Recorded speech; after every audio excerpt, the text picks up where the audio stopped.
Hey everybody, and welcome to Leia's Lair. Here's our summary and review of Disney Plus's The Mandalorian, Season 2, Episode 5, The Jedi. This episode opens up with Ahsoka Tano fighting against some enemies in front of a large gate on Corvus that holds the Magistrate. She wants information, something the Magistrate will not give her, instead threatening to kill hundreds of people as punishment, so Ahsoka returns to the woods. Meanwhile, Mando and the child arrive on Corvus and head to the town in search of Ahsoka. There they are met by the Magistrate, who offers Mando a spear made of pure Beskar in exchange for killing Ahsoka. Mando agrees and heads off with the child into the woods. Soon enough, he finds himself facing off against Ahsoka. They quickly realize that they don't need to fight when Ahsoka sees the child. Ahsoka connects with the child through the Force, learning a great deal about him and his past. His name is Grogu, and he was trained at the Jedi Temple for many years until the end of the Clone Wars. Then he was taken away and kept hidden. Ahsoka decides to test the child's Force abilities, but soon learns of his attachment to Mando, and because of that, she refuses to train him. Mando, knowing that the child needs training, makes a deal with Ahsoka to help her rid the town of the Magistrate in exchange for training the child. The two head to town and face off against the Magistrate and her goons. Ahsoka faces her one-on-one, eventually winning. Ahsoka then demands to know the location of the Magistrate's boss, Grand Admiral Thrawn. After defeating the Magistrate and freeing the town, Mando returns to the ship to say his goodbyes to the child. Ahsoka appears and once again tells Mando she cannot train the child because of his attachments. She instead offers other help. Mando is to take the child to Tython, where there is an ancient Jedi ruin.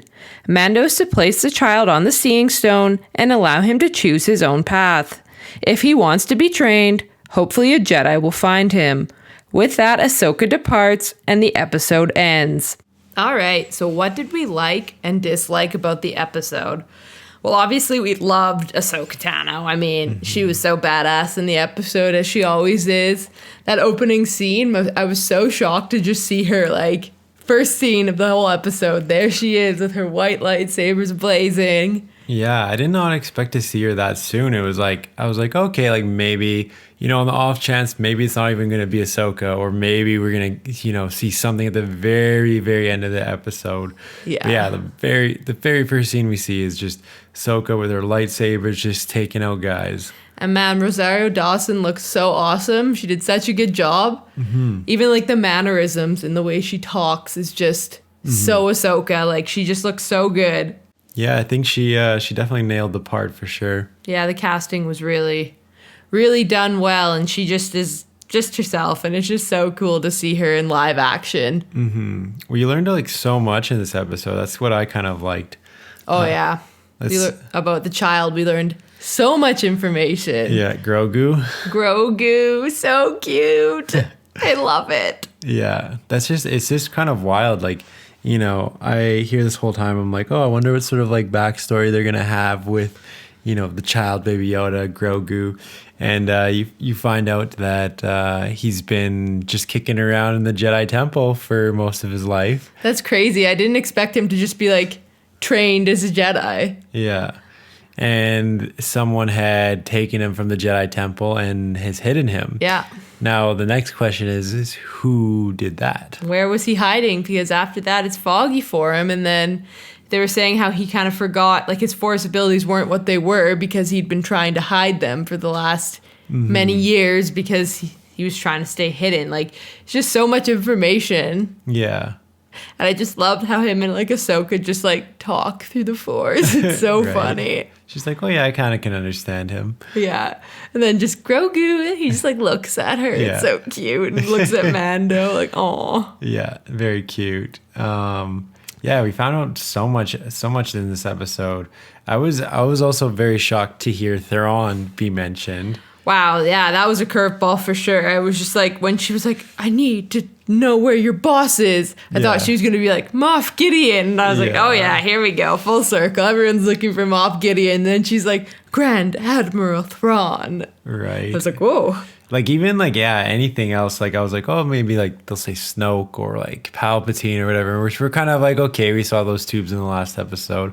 But yeah, Thrawn, that's a shocker. So I'm assuming we get Thrawn maybe even sometime this season. That's gonna be wild. Yeah, like last episode, last scene, he like appears or something. Yeah, like we just have so much going on. We have like Mandalore going on. We have Moff Gideon. We have those tubes. We have Ahsoka, Thrawn. Yeah, it's crazy. And you know what though? It kind of makes me like think back to how Jon Favreau said that he wanted to like really get a Game of Thrones kind of like feeling to the Mandalorian. Yeah.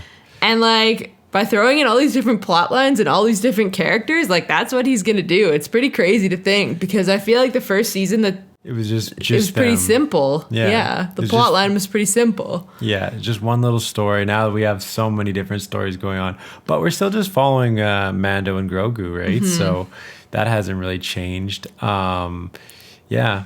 Oh man, but also just like seeing in this episode the relationship that they have was so cute.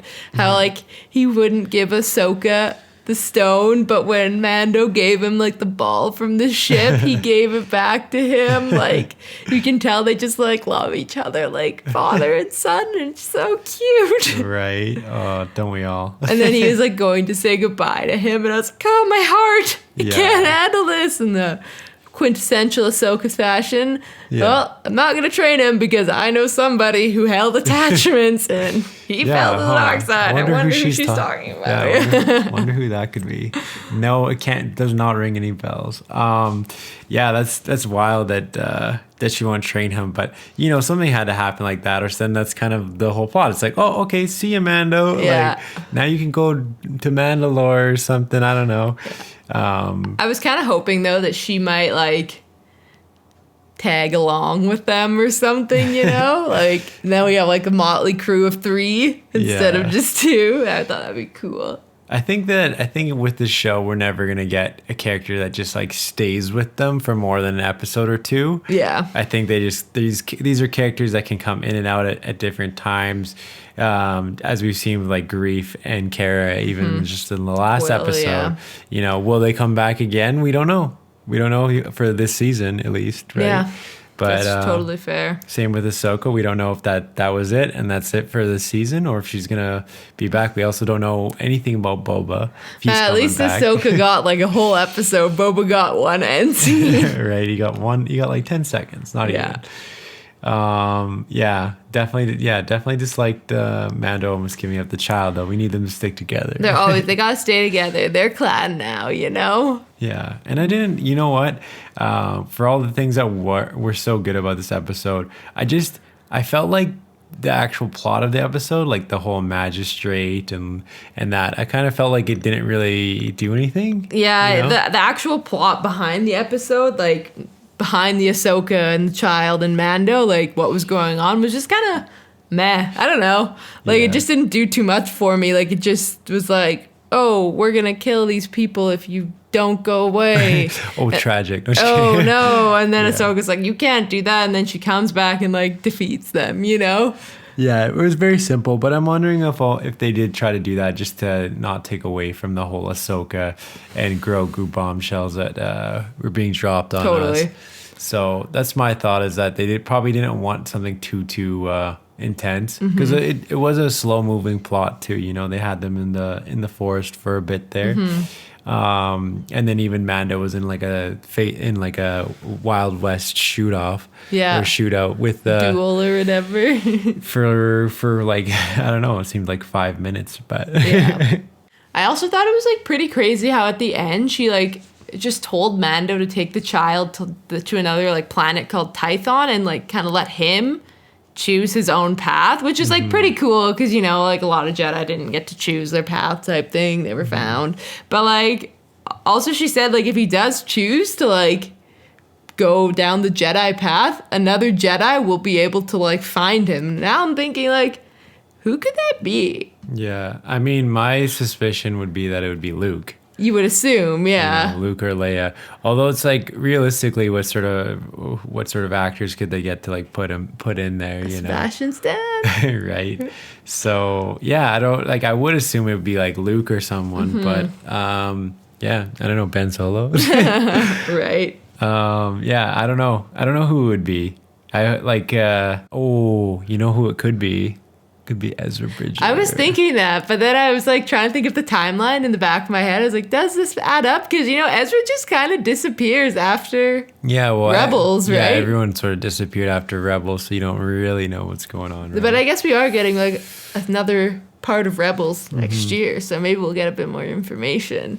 I think that Ezra would be good. I would say Luke or someone because I don't see them recasting him and all that stuff. I think Ezra is a good possibility. So in terms of a rating, I'm going to give this episode an 8 out of 10, just like last week. I thoroughly enjoyed seeing Ahsoka and learning so much about Baby Yoda. I thought that was awesome. But just like kind of the plot of the actual episode, like we just talked about, was still kind of meh. So that's why I can't really give it a higher rating. But I honestly think like the plot advancement in this episode was so good, and just live action Ahsoka was amazing. So yeah, 8 out of 10. Yeah, I'm pretty much going to ditto you and give it an 8 for pretty much the same reasons. Yeah, we got to see Ahsoka get more backstory on Grogu and what he's been up to in the Jedi Temple. You know, we get clues to like Thrawn's existence is still in here, or Thrawn is still in here. And yeah, in the plot was all right, but with the magistrate, but yeah, I would give it an 8 out of 10. And there you have it. Thanks for watching, everyone. What did you think of Season 2, Episode 5 of The Mandalorian? Let us know down below in the comment section. And remember to like, share, and subscribe to the channel for more great videos to come. We hope to see you all again in Leia's Lair. You are not a Jedi yet.